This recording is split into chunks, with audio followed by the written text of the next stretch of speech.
Bonjour à tous et bonjour à toutes. Merci Jean-Marie pour cette intervention très enrichissante. Et merci à Peuple Solidaire, Doubs et Jura pour l'invitation. Pas de problème.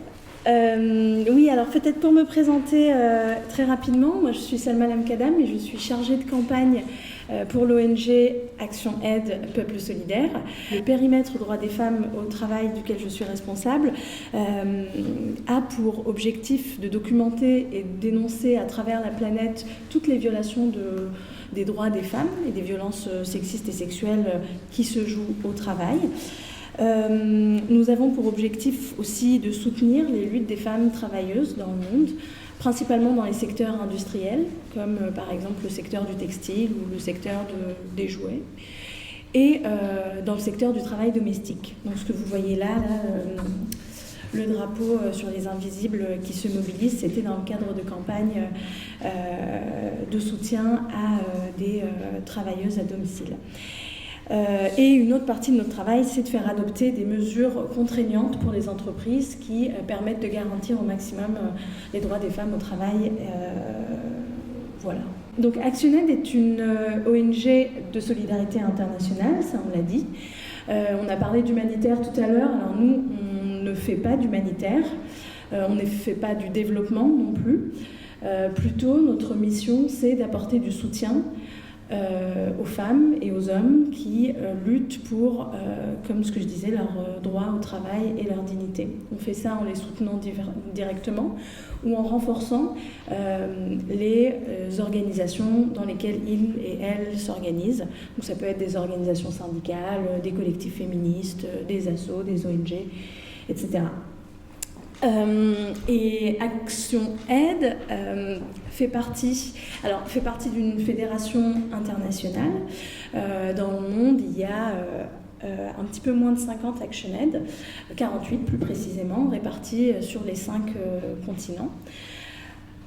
Ces Action Aid travaillent de manière indépendante, autonome, souveraine, mais on se mobilise généralement de manière commune sur des thématiques qui nous tiennent à cœur, principalement la justice économique, la justice sociale et la justice climatique. En France, ActionAid fédère un petit peu moins de 40 groupes locaux, je crois que c'est 35 ou 36, notamment le groupe local qui est à l'initiative de cette rencontre-là. Donc ça fédère des centaines de militants et militantes qui s'organisent à la fois pour relayer les campagnes de la fédération, mais également pour porter des messages politiques à leurs représentantes politiques et économiques, et bien sûr aux citoyens, citoyennes. Et ce, depuis 1983. Alors qu'est-ce qu'on fait plus précisément à Action Aide, sans trop rentrer dans les détails et pour peut-être apporter des réponses spécifiques à ce qui nous réunit aujourd'hui, c'est-à-dire le travail de plaidoyer. Donc nous faisons pression sur les représentants et représentantes politiques et économiques pour porter la voix de ces organisations et de ces personnes qui sont en lutte dans le monde pour leurs droits économiques, sociaux et culturels. Donc nous luttons à leur côté, nous mobilisons en France lorsque ces luttes-là se passent ailleurs dans le monde, nous interpellons nos représentantes ici en France sur les luttes qui se passent ailleurs, mais en aucun cas nous ne luttons à leur place. On est en soutien, on fait écho, on diffuse, on rend visible en France, mais on ne lutte pas à la place de ces personnes et de ces communautés. Nous intervenons principalement sur les 4 thématiques qui ont déjà été citées par Jean-Marie. La dignité au travail. C'était marqué la responsabilité sociale des entreprises. Alors effectivement, on se mobilise là-dessus. On parle plutôt de régulation des multinationales ou d'encadrement des multinationales. On a beaucoup utilisé le terme responsabilité sociale des entreprises, mais depuis quelques années, ça a le vent en poupe, notamment par les entreprises elles-mêmes, qui se sont réappropriées ce terme-là avec notamment des chargés RSE, etc. Donc, du coup, nous, on parle plutôt d'encadrement de leurs activités. Ensuite, nous travaillons sur la question des droits des femmes, Je suis pour ma part donc la chargée de campagne droits des femmes, mais il n'empêche que ma collègue Maëlys, qui travaille sur la dignité au travail, a un regard sur les questions de genre et les questions de droits des femmes qui est transversal à son travail. Et finalement, on travaille sur la question de la souveraineté alimentaire. Donc ces thématiques, on les identifie en tant que telles, et il y en a 4, mais par ailleurs, c'est des thématiques qui dialoguent et qui se recoupent tout le temps.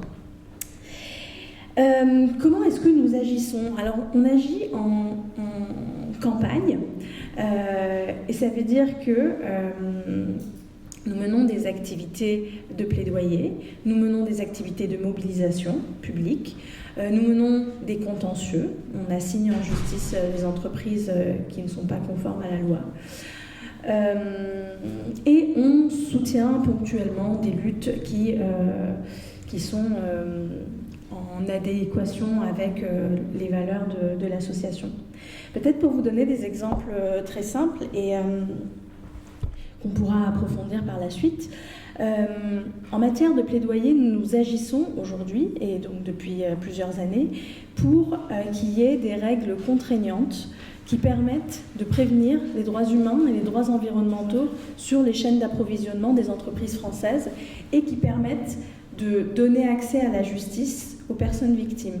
Nous avons été membres de la coalition engagée par le Forum social de responsabilité sociale des entreprises, le Forum citoyen, des RSE, qui en 2017, avant 2017, avait porté le plaidoyer pour la loi du devoir de vigilance, qui permet donc de rendre responsables les entreprises, qui permet de rendre, qui rend responsables les entreprises des violations de droits humains qui se jouent tout au long de leur chaîne de valeur. Donc cette loi, est-ce que vous connaissez cette loi ou pas?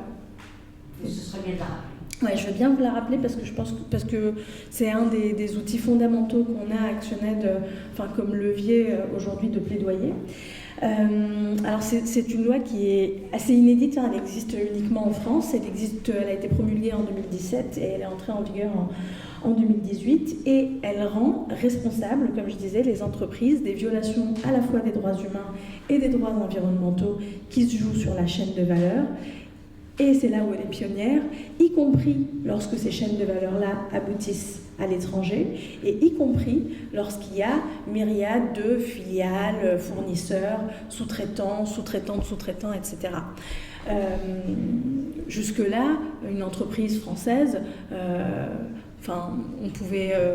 les seuls recours qu'on avait les seules mesures un peu contraignantes en matière de droit qu'on avait, c'était sur le territoire national ou avec quelques gymnastiques juridiques, on arrivait à faire valoir le droit à l'étranger, mais souvent sur les sous-traitants, par exemple, on nous disait en fait c'est des sous-traitants sauvages, on ne sait pas exactement où les violations ont eu lieu. Or, depuis 2017, les entreprises ont pour responsabilité de publier un plan de vigilance en ligne, public, consultable de tous et de toutes, qui va d'abord identifier les risques de violation de droits humains et ensuite qui va proposer des mesures pour les prévenir.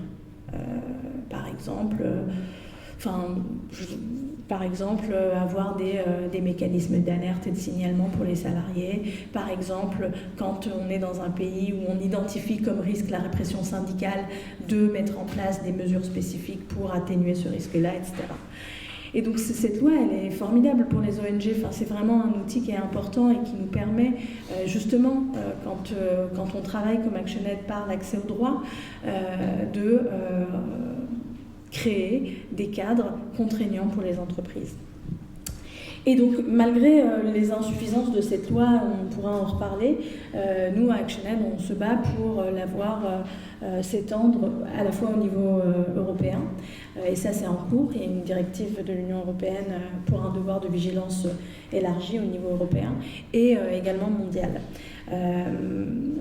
Donc ça c'est par exemple un travail de plaidoyer que nous menons.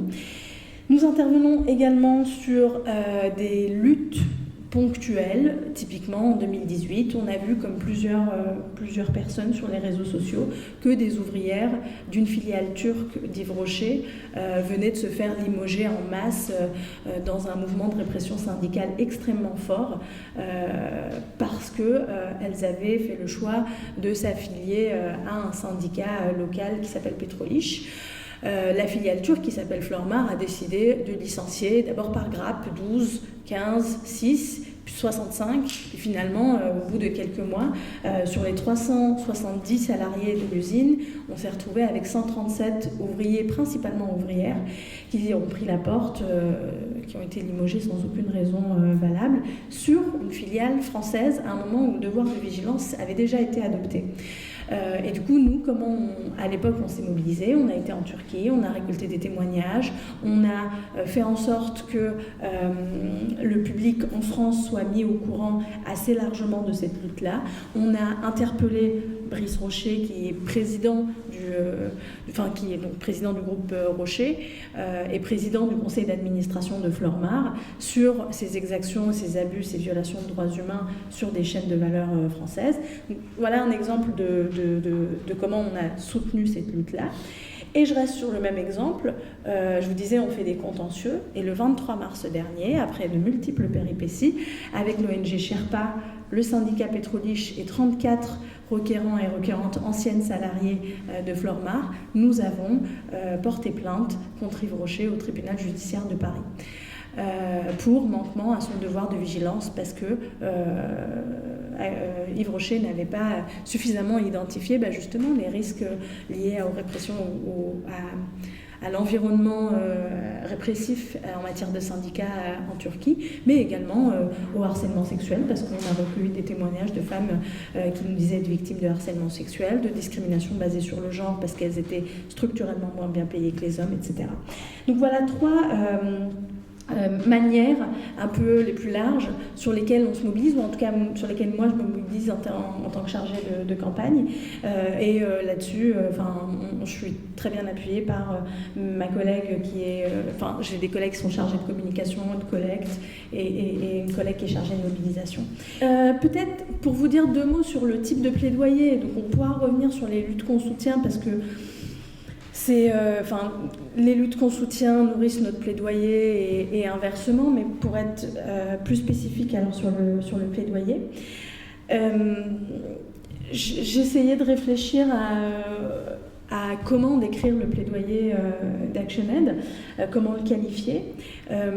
Alors je pense qu'il y aurait plein d'adjectifs qui pourraient être retenus, mais dans le cadre de cet échange-là et moi de mon périmètre droits des femmes, il y a trois... je le décrirais de trois manières.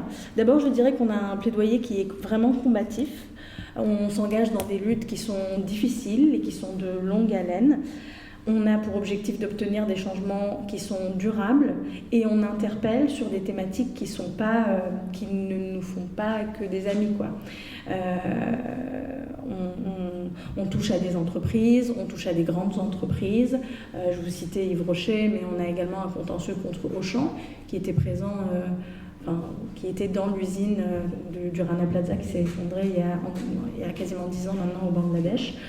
Donc on touche un peu à un certain ordre capitaliste qui exploite des ouvriers, des ouvrières dans des pays du Sud, et ça effectivement c'est pas très plaisant à entendre.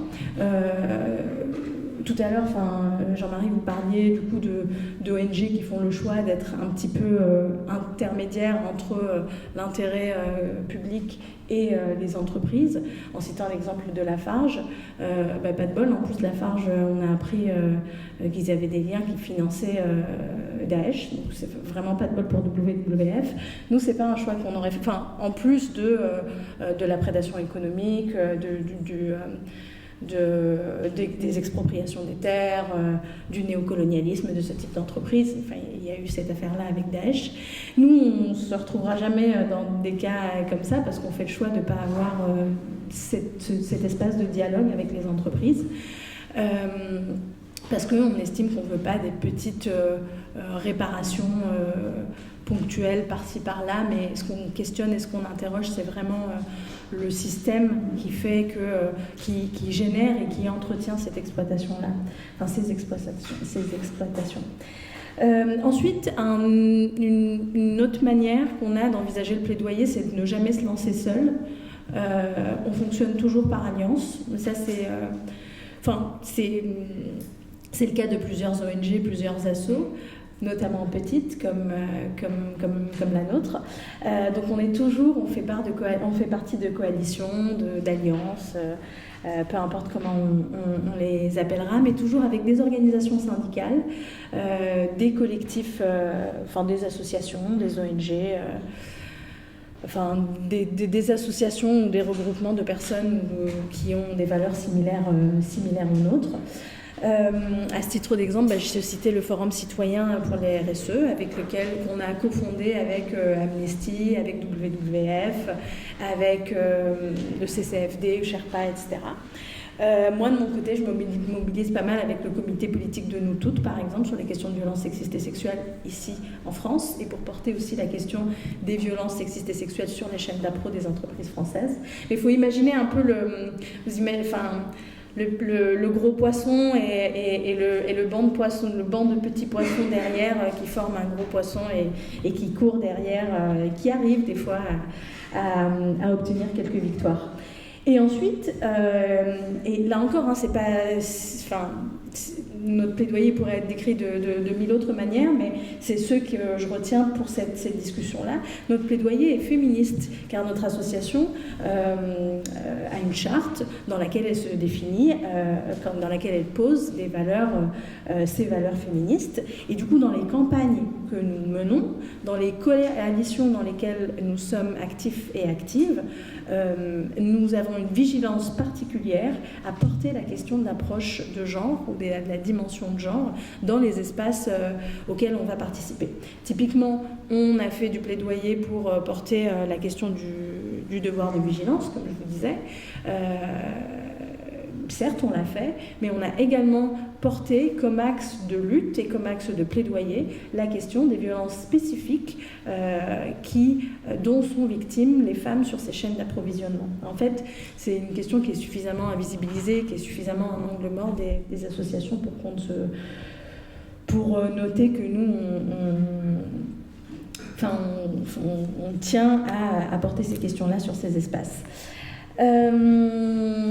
Et enfin, c'était pour décrire un peu comment moi je voyais le plaidoyer à ActionAid. Et ensuite, le travail de plaidoyer que nous menons, et c'est important de le rappeler, ne se fait pas seulement au niveau des chargés de campagne ou des chargés de mob et des salariés, en tout cas de la fédération. Je vous disais en préambule qu'il y avait 35 à 36 groupes locaux aujourd'hui en France. On a des militants et des militantes qui sont en première ligne pour agir à l'échelle locale, des fois à l'échelle régionale, auprès de leurs représentants, représentantes politiques. Donc ils et elles se mobilisent, interpellent, dialoguent avec des députés, un peu typiquement comme aujourd'hui, sur des sujets de campagne de la fédération, sur des sujets de campagne, sur d'autres thématiques qui les concernent. Et ces actions-là, en plus des actions de la fédération, sont des actions de terrain, qui sont des actions concrètes et directes auprès des députés. Voilà donc ce que j'avais à vous dire de manière très générale sur notre travail et notre vision du plaidoyer. Je veux bien vous donner un peu des exemples de luttes sur lesquelles on a mené des plaidoyers. D'abord, je vous ai ramené une enquête. Cette enquête, Mattel doit mettre fin au harcèlement sexuel. C'est une enquête qui a été menée par une ONG partenaire en Chine qui s'appelle le China Labour Watch. Le China Labour Watch est une ONG d'immigrés chinois et chinoises qui se trouvent aujourd'hui aux États-Unis, qui fait un travail d'investigation sous couverture, donc en gros pour enquêter sur des thématiques. En général, c'est sur le travail industriel. Il et elle forment des personnes qui vont aller pendant 6 mois, 12 mois dans une usine et essayer de rapporter un maximum d'informations pour, par la suite, faire des enquêtes. Cette enquête-là, donc, elle a été publiée en 2020 et Mattel, qui du coup est l'entreprise qui qui fait les Barbies, qui produit les Barbies, avec un nouveau packaging, communication très féministe, on peut devenir qui on veut, etc. Nous, en fait, on l'avait dans le viseur depuis vraiment plusieurs années, depuis quasiment le début d'ActionAid, parce que c'est répertorié qu'il y a des violations de droits humains très forts liés au contexte répressif en Chine, à l'absence de syndicats, mais également liés au fait que c'est des entreprises, c'est des multinationales avec des niveaux des attentes, des objectifs de rentabilité qui sont inatteignables et qui sont forcément sur le dos des ouvriers et des ouvrières. On a jusque-là documenté le travail des violences de droits humains qui se jouaient dans les usines Mattel, mais sur ces dernières années, on a beaucoup travaillé sur les violences de genre et le harcèlement sexuel dans ces usines. Donc on a publié cette enquête-là, et cette enquête-là avait pour objectif d'interpeller l'opinion publique, les consommateurs, consommatrices, alors ça a été publié en novembre, donc autour de Noël, sur les jouets qu'ils et elles pouvaient choisir en tant que parents, ou en tant que personne qui fait des cadeaux à des enfants. Donc voilà, donc ça c'est une enquête, c'est pas nous qui l'avons faite, mais nous l'avons travaillé avec nos collègues chinois et chinoises pour objectif d'interpeller le public ici en France. Cette enquête n'a pas été publiée en Chine, c'est vraiment suite à les échanges qu'on a depuis plusieurs années, elle n'avait pas vocation à être publiée en Chine, c'est vraiment pour de l'interpellation sur le territoire national. Un autre exemple, je vous ai ramené, un autre exemple, mais toujours sur les mêmes sujets, je vous ai ramené ce qu'on appelle un policy brief sur la responsabilité des multinationales dans la lutte contre les violences fondées sur le genre. C'est ce qu'on appelle un policy brief. Un policy brief, c'est une note de position. Je crois que ça se dit aussi note d'orientation politique ou des choses comme ça. C'est un document qui se veut bref et facile à lire. Ça dépasse assez rarement 4 pages.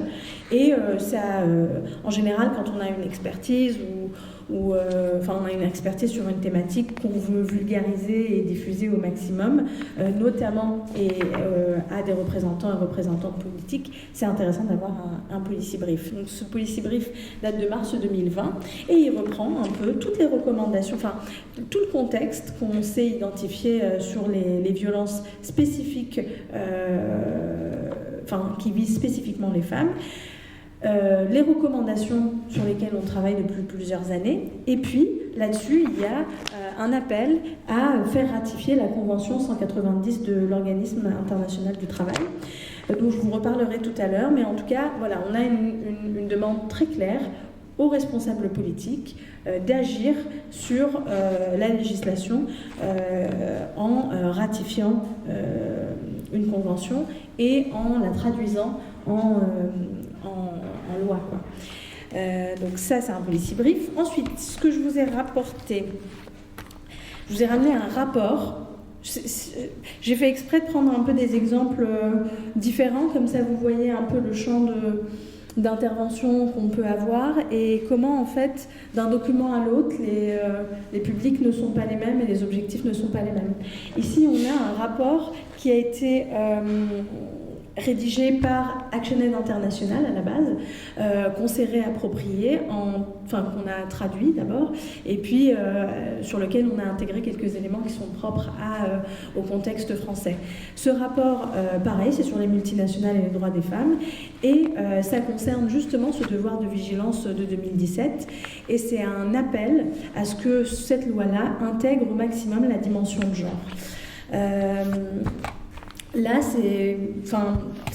moi je le trouve très intéressant ce document aussi. En gros, on part du principe que quand une multinationale s'installe dans, Bolloré installe une usine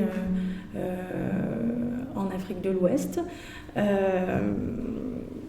on part du principe que les impacts négatifs ne sont pas neutres en matière de genre, ne sont pas les mêmes selon qu'on soit un homme ou une femme. Ce que ce rapport reprend, c'est un peu ces effets négatifs-là. Par exemple, on sait que quand une usine s'installe, il y a des expropriations des terres. Il y a des gens qui sont chassés de leurs terres parce qu'il n'y a plus de ressources dans ces terres-là. On sait par exemple que justement ce mouvement-là va rendre les femmes plus vulnérables à des violences sexistes et sexuelles, des violences sexuelles, des prédations sexuelles. On sait qu'il va y avoir des transformations économiques dans les métiers des femmes. Les femmes qui, avant, travaillaient dans des exploitations agricoles, vont se retrouver poussées, chassées en dehors de ce périmètre-là à chercher d'autres types de métiers. Donc on a essayé de répertorier un peu tous les effets négatifs qu'on pouvait retrouver sur les femmes et notamment sur les filles également, parce qu'il y a un fort aspect sur la déscolarisation des filles suite à l'installation des multinationales. Et ce rapport-là, on l'a présenté notamment dans le cadre des rendez-vous plaidoyers qu'on a pu avoir depuis qu'il y a cette directive européenne sur le devoir de vigilance.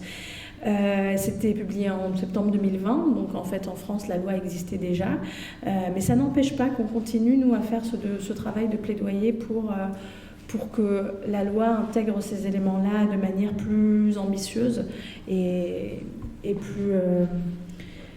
plus ambitieuse et je dirais qui soit vraiment à même d'apporter et de garantir les droits des femmes sur les chaînes.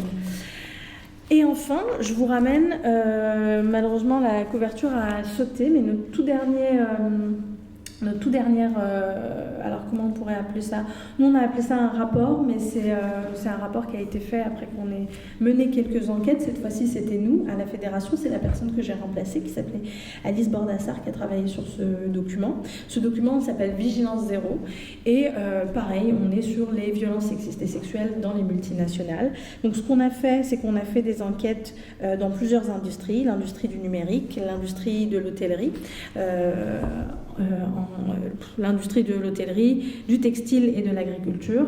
On partait des plans de vigilance publiés ou des fois non publiés par ces entreprises pour voir s'il y avait des mesures spécifiques aux violences de genre qui étaient identifiées dans ce cadre-là.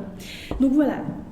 Tous ces documents-là, ces documents-là sont différents, ils ont des cibles différentes, ils ont été présentés dans des cadres qui sont différents, mais tous nourrissent un seul plaidoyer, celui de créer des mesures ou développer des mesures contraignantes pour les entreprises, notamment dans leur prise en charge des violences sexistes et sexuelles dans les violations dans les chaînes d'appro.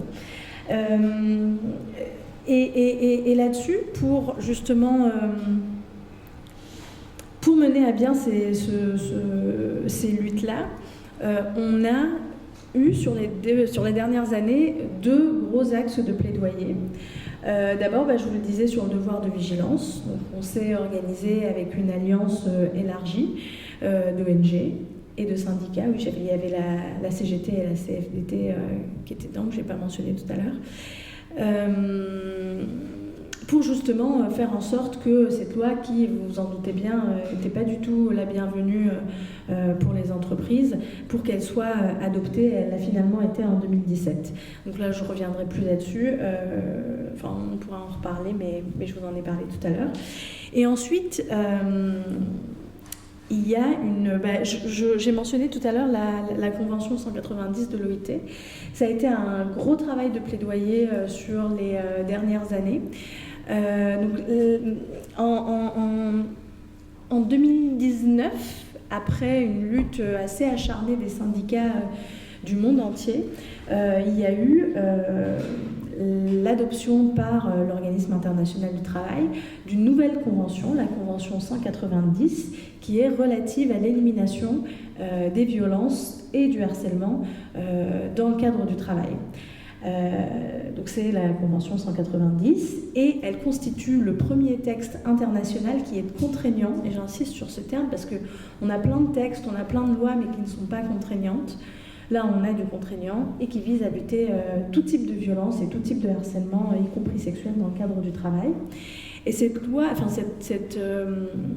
cette convention, elle est pionnière et inédite dans le sens où elle apporte une définition des violences qui est beaucoup plus ambitieuse que celle des États, que beaucoup d'États, hein, je ne peux pas généraliser, mais en tout cas, elle apporte une définition législative des violences qui est très poussée, qui est très intéressante pour les associations de lutte contre les violences.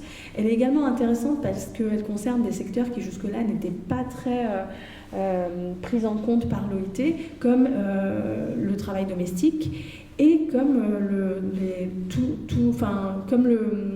secteur informel. Le secteur informel n'étant pas considéré comme du travail, ou en tout cas du travail rémunéré, n'apparaissait pas dans les textes de loi. Et or, là, cette convention, elle apporte des mesures spécifiques pour protéger des travailleuses sans papier qui travaillent dans le cadre informel. Et c'est aussi intéressant parce que le périmètre du travail est élargi. Donc, y compris, par exemple, dans la notion de travail, le temps de trajet jusqu'à son lieu de travail. Et aussi pour les personnes qui peuvent faire du télétravail, c'est considéré comme un espace où il peut y avoir des violences et donc qui est prise en compte par cette convention. Du coup, en 2019, la convention a été adoptée par l'OIT. Nous, en France, on regarde ça avec intérêt. Ce qui se passe en général après l'adoption, c'est que les gouvernements doivent ratifier la convention. Ça implique que les responsables politiques se retrouvent entre eux et entre elles et vérifient un peu la convention, vérifient si elle correspond bien avec les textes de loi du pays et dans quelle mesure est-ce qu'on peut mettre en œuvre des nouvelles mesures politiques pour adapter la législation, que ce ne soit pas juste une ratification en sèche. Entre 2019 et 2021, novembre 2021, où la convention sera ratifiée en France, nous, on a couru partout. On a fait des rendez-vous plaidoyers avec tous et toutes les responsables politiques qui ont bien voulu nous rencontrer. On a rédigé des tribunes, on a fait des lettres ouvertes sur Mediapart en disant c'est trop bien la convention, il faut absolument que la France la ratifie. On a fait un rassemblement devant l'Assemblée nationale. On a essayé de rencontrer un max de députés pour leur dire ah ben ça serait bien de faire rentrer... En fait, nous, notre enjeu, c'était de dire en fait, la convention, elle est super, mais il ne faudrait pas que ça soit juste ratifier la convention. Il faudrait la traduire en des textes de loi spécifiques, des vraies mesures, justement, pour que l'aspect contraignant puisse apparaître, qui en font un vrai outil législatif et non pas juste une ratification d'une convention. On a essayé de la faire rentrer par la petite porte via des projets de loi. Donc dès qu'on avait un ou une députée qu'on avait plus ou moins identifié comme allié, on allait la voir en disant tiens mais vous voulez pas faire rentrer en plus de votre super projet de loi, notamment je crois on a été sur des trucs de santé et de sécurité au travail, on était là tenez regardez cette convention elle est super. Et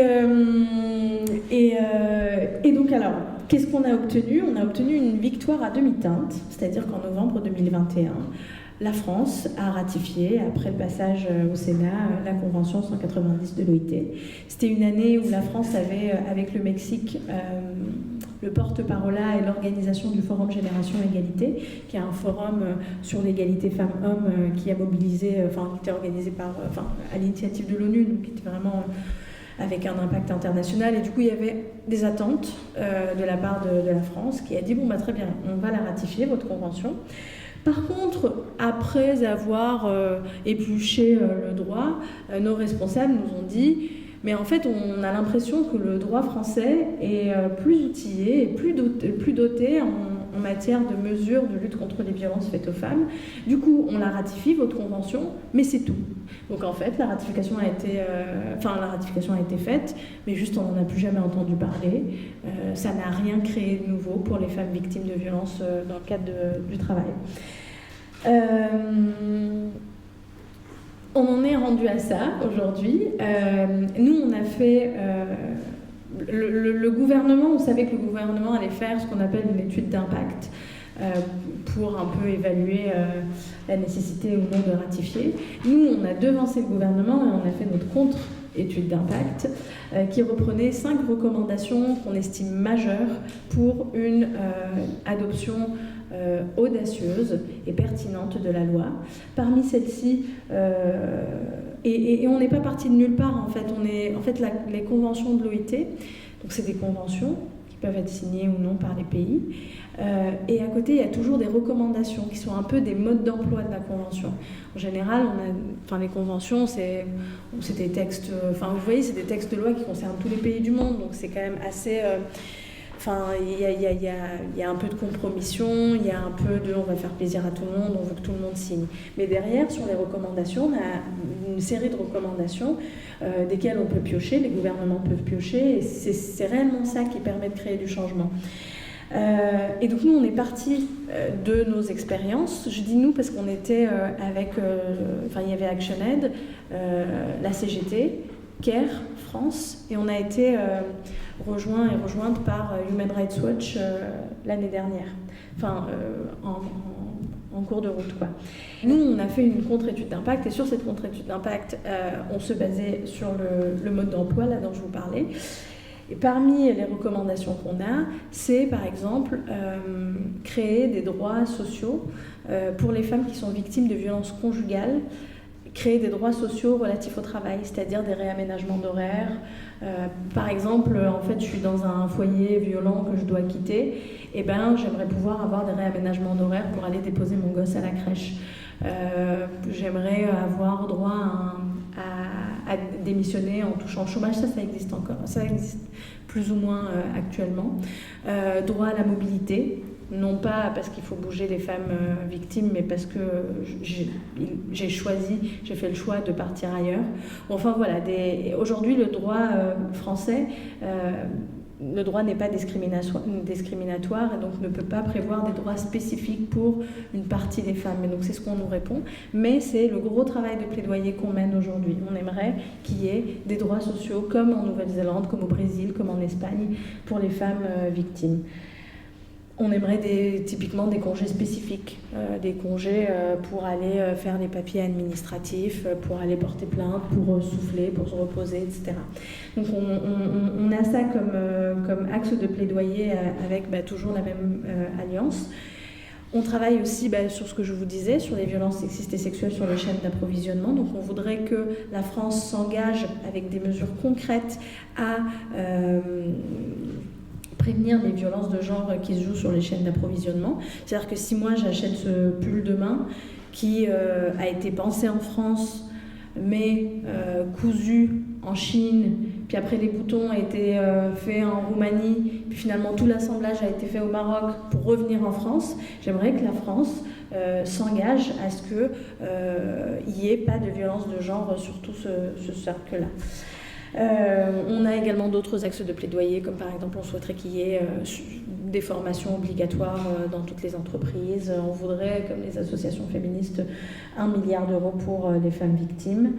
Mais voilà, c'est intéressant parce que le devoir de vigilance et la Convention 190 sont actuellement le plus gros de notre plaidoyer. C'est intéressant parce qu'en fait, ça dit à quel point le plaidoyer, c'est aussi un spectre. Des victoires obtenues ouvrent des fenêtres pour d'autres types de victoires ou pour d'autres types de luttes. Et c'est ce qui se passe aujourd'hui. On a des victoires à demi-teinte qui nous vont, mais qui par ailleurs méritent d'être creusées et sur lesquelles on continue de travailler. Je pense que je vais m'arrêter là et vous proposer de poser vos questions ou vos retours s'il y en a.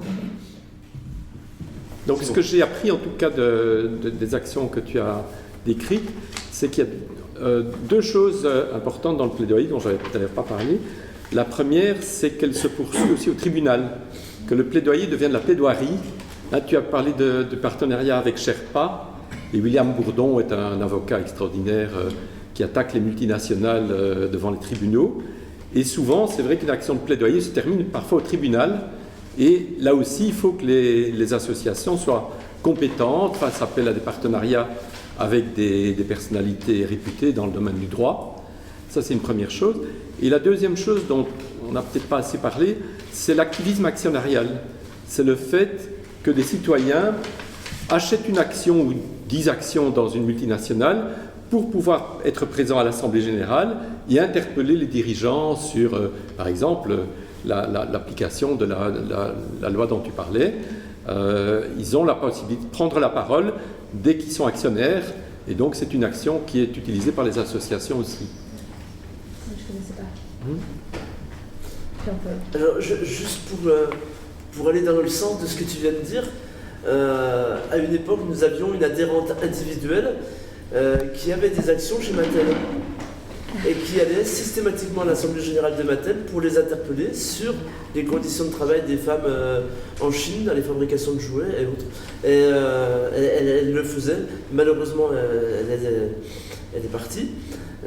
Mais ça pourrait être une façon de travailler. Ça pourrait être une façon de travailler des ONG, d'avoir des adhérents individuels qui prennent des actions dans des multinationales pour pouvoir un droit de parole dans les assemblées générales. C'est effectivement une technique. Concernant l'activisme actionnarial, à ma connaissance, on ne peut y intervenir qu'en individu. Donc je ne pense pas qu'il peut y avoir une personne morale qui prend une action. Je crois que ce n'est pas autorisé par la loi. Par contre, je ne sais pas si ça existe de la même manière en France, comme il existe en Belgique, un droit pour les associations en matière d'environnement. C'est limité au droit de l'environnement.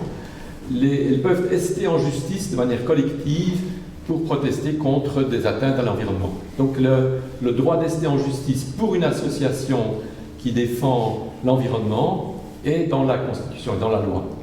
Je pense que ça existe en France de la même manière. Si oui, mais ce n'était pas tout à fait ma question. Ma question, c'était par rapport aux grandes entreprises. Est-ce qu'une association peut devenir actionnaire? Les actionnaires, c'est des individus. Là, non, les actionnaires, c'est des individus, c'est pas des personnes morales. Donc, c'est pas possible. Par contre, comme tu le disais aussi, si des personnes interviennent dans une assemblée générale et ont derrière elles 300 000 personnes qui ont signé une pétition pour soutenir leur action, ça a plus de poids, bien entendu. Je sais qu'en Suisse, il y a eu pas mal d'interventions, enfin de tentatives d'activisme actionnarial contre Novartis, qui est une multinationale du médicament, qui a évidemment créé des protections contre l'utilisation de ces médicaments en empêchant qu'elles soient dans le domaine public. Et elle a contacté aussi tous les actionnaires privés individuels en leur donnant des documents et en disant que c'était signé par des centaines de milliers de personnes pour, par exemple, autoriser l'Afrique du Sud à faire des médicaments contre le sida en se passant des brevets. Donc en obligeant Novartis à renoncer à ces brevets dans l'utilisation des médicaments contre le sida. Ou en Inde aussi, il y a eu une longue action avec Médecins sans frontières pour que la loi suprême en Inde reconnaissent le droit de faire des médicaments contre je ne sais plus quelle forme de cancer, je ne me souviens pas, qui était l'objet d'un brevet de Novartis. Et la loi suprême, enfin la Cour suprême en Inde a autorisé les firmes pharmaceutiques indiennes à produire ce médicament en se passant du brevet de Novartis, contre lequel évidemment Novartis s'est élevé et puis ils ont perdu, je pense. Je voulais apporter une précision par rapport à votre question. Est-ce qu'une association peut acheter des actions? Donc, je n'ai pas la réponse, mais le fait d'être une personne morale ne l'interdit pas. Par exemple, une société anonyme peut posséder des actions d'une autre société. Un fonds de pension peut posséder des actions d'une autre société. Donc, ce sont des personnes morales. Donc, par contre, peut-être que dans le droit des associations, ce n'est pas prévu. Mais là, je n'ai pas la réponse. Je sais qu'ici, en tout cas, ça n'a pas été possible de la part d'associations. Je trouve qu'au niveau des consommateurs, les campagnes d'information peuvent être très importantes. Je fais attention à ce que j'achète et c'est vrai que je trouve que c'est bien un moyen de pression au niveau des actions, mais il faut avoir déjà beaucoup de culot pour aller à une assemblée générale, arriver à parler et on sait qu'en général, les personnes, on va les exfiltrer très facilement, très rapidement. Par contre, si on prévient qu'il ne faut pas acheter telle marque, par exemple Yves Rocher. Si on décide de faire une campagne contre Yves Rocher, au bout de 15 jours, ça s'arrête. Hein. Parce qu'il y a quand même beaucoup de gens qui vont chez Yves Rocher, si on leur dit, bon, ben, les droits humains ne sont pas respectés en Turquie, n'allez pas pendant 15 jours, on est à peu près sûr que ces personnes vont être rétablies dans leur poste immédiatement. Et je pense que nous, acheteurs, l'information vers les acheteurs est un moyen de pression qui est quand même très très important. Oui, bien sûr, complètement.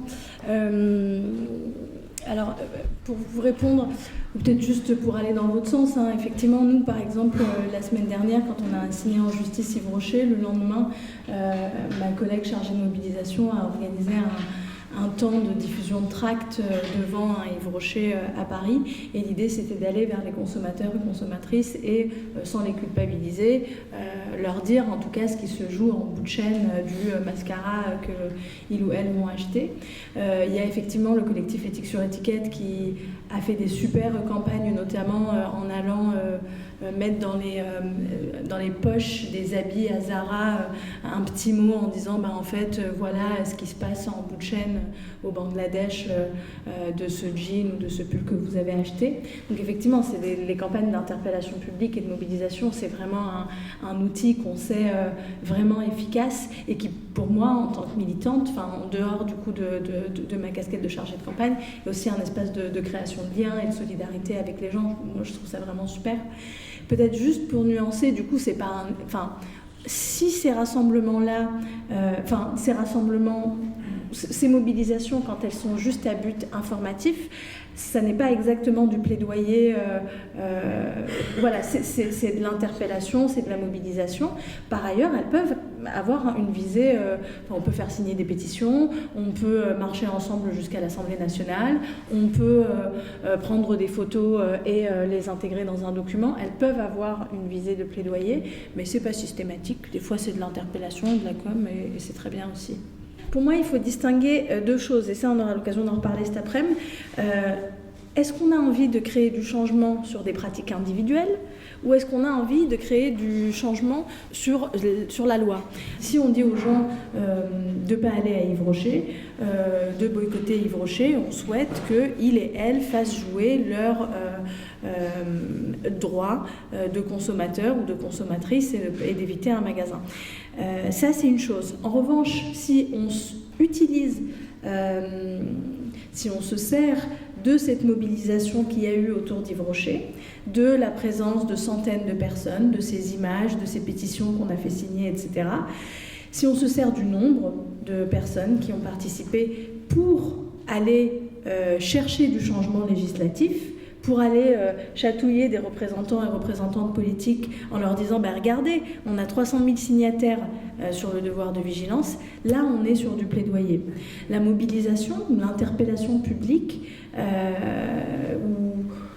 ou la mobilisation de l'opinion publique, c'est un mode d'action pour le plaidoyer, c'est un outil comme un autre. C'est un outil tout comme on peut avoir comme outil d'aller chercher la présence de médias, par exemple. Donc ce magazine, c'est une aventure il a 41 ans maintenant. Il a été fondé par un franc-comtois et le départ un jurassien, et le départ de l'association était à Dijon. D'ailleurs, il y a toujours des structures à Dijon qui font tourner les services abonnements, des choses comme ça, qui sont des bureaux à Dijon. L'entreprise qui gère la service communique est une SCOP.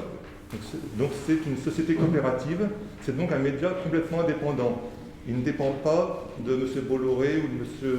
Bernard Arnault, il est complètement indépendant de ce point de vue-là. Donc il a été créé aussi par quelqu'un qui était un enseignant en sciences économiques. Les rédacteurs du journal, depuis l'histoire du journal, sont des gens, on pourrait dire proches des idées de gauche, mais surtout proches du monde associatif, du monde syndical, du monde enseignant. Et maintenant aussi beaucoup du monde écologique. Voilà, donc c'était au départ et c'est toujours un mensuel papier, mais de plus en plus, c'est devenu un site web avec des contenus quotidiens. Donc tous les jours, on reçoit quelques nouveaux articles qui ensuite constitueront le magazine papier, mais les lecteurs s'inspirent de plus en plus, travaillent de plus en plus, ou participent de plus en plus à travers le site internet, ce qui leur permet aussi de répondre et de commenter les articles. Voilà. Donc c'est un mensuel qui a un but aussi de former le public. Il y a des publics très larges. À l'origine, il y avait du recul par rapport à l'actualité, et maintenant, à cause du site web, il est obligé d'être beaucoup plus proche de l'événement et de pouvoir commenter assez rapidement les événements qui nous impactent. Voilà. Je fais partie moi-même de l'association des lecteurs, et cette association des lecteurs essaye de redynamiser un petit peu la relation entre les lecteurs et l'équipe de rédaction, et c'est pour ça qu'ils essayent de mettre en place ou de favoriser la création de groupes locaux. Donc ce n'est pas un club, c'est un groupe local, ce sont simplement des lecteurs qui sont un petit peu en réseau entre eux, ce qui permettrait de faire deux types d'activités. D'abord, avoir le plaisir et l'envie de se retrouver, soit en visuel, soit au clavier, hein. Mais pour refaire le monde, ça et discuter un petit peu des sujets qui peuvent venir par le journal, comme des sujets qu'on aurait envie de faire remonter vers la rédaction pour qu'ils l'intègrent dans leur prochain sujet. Et la deuxième activité, c'est de mettre dans une même région, de mettre en relation des personnes qui ont d'autres sujets d'activité, de militantisme, de vie associative, et permettre d'échanger en réseau, et puis de confronter un petit peu ce que l'on fait avec des personnes qui n'ont pas du tout les mêmes centres d'intérêt. Et c'est comme ça que ça permet aussi à toutes les actions que chacun porte, de leur donner un petit peu, de les tester sur un public plus large et de leur donner un petit peu de visibilité. Il suffit que vous ayez envie, et puis vous m'envoyez un mail, et puis vous serez dans un petit groupe de correspondants.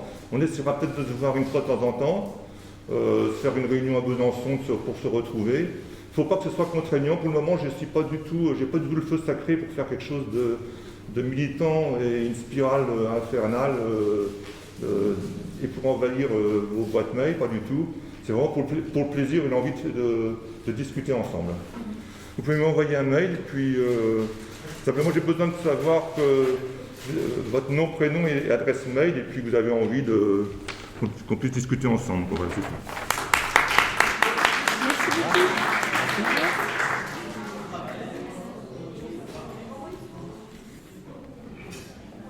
Voilà, ça on va...